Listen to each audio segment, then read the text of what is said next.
تو مختلف لوگوں کی شوبدہ بازیوں کو لوگ کرامت سمجھ لیں گے اور ان کے پیچھے چل کے اپنی دنیا اور اپنی آخرت برباد کریں گے۔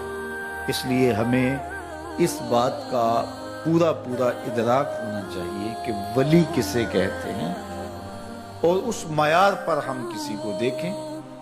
اس کے باوجود اس کا معاملہ اللہ کے ساتھ ہے، چونکہ نبی اپنی نبوت کا اعلان کرتا ہے، ولی اپنی ولایت کا اعلان نہیں کرتا۔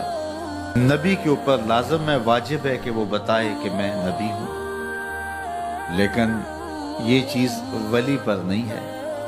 وہ تو کوشش کرتے ہیں کہ لوگوں کی نگاہوں سے چھپ جائیں، لوگوں سے پوشیدہ رہیں۔ وہ اپنی ولایت کے لیے تشہیری مہم نہیں چلاتے، بلکہ وہ خلق خدا کی رہنمائی کا فریضہ سر انجام دیتے ہیں اور اللہ کی رضا جوئی کے لیے کوشاں رہتے ہیں۔ کرامات کا صدور ہو جانا ممکن ہے، اگر کوئی کرامت صادر ہو جائے تو اچھی بات ہے، لیکن یہ ان کا مقصود نہیں ہوتا کہ ہم سے کسی کرامت کا ظہور ہو۔ کبھی کبھار کسی ایسی حالت میں کسی کرامت کا صدور ہو جاتا ہے۔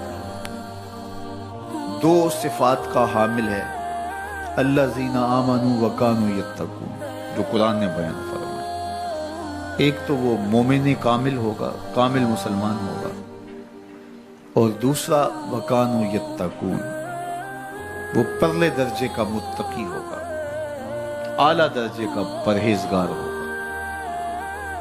اس کی زندگی تقوی سے عبادت ہو، اس کے شب و روز حزم و احتیاط سے گزریں گے، وہ شریعت بیضاء پہ عمل پیرا ہوگا اور شریعت کی جانب سے منع کردہ چیزوں سے اپنے آپ کو بچا کے رکھے۔